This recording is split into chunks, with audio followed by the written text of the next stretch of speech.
Hvad er en god undskyldning? En god undskyldning er en måde at få en anden person til at forstå, at man er ked af, at man er ledsende, hvad man har gjort.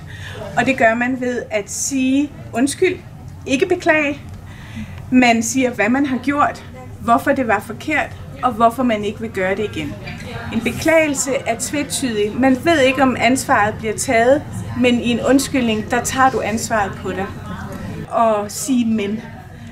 Jeg undskylder, men det var også fordi det og det og det. Så alt det, der kommer efter men, tager værdi ud af undskyldningen. Man skal også undgå at sige beklage, fordi det er tvetydigt. Man ved ikke, om vedkommende tager ansvaret på sig eller ej.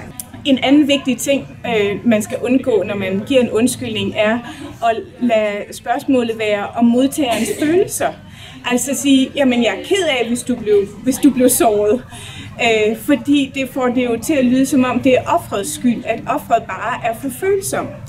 Altså ligesom når man siger, at det var bare for sjov. Hvis nogen er ked af det, så skal man undskylde. Man skal ikke bruge deres følelser som en grund.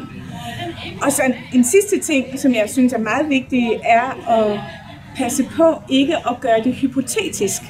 Altså at man siger, hvis nogen har følt sig krænket, eller hvis det her bliver anset som en fejl, så siger jeg undskyld. Altså hvis du siger undskyld, så siger undskyld.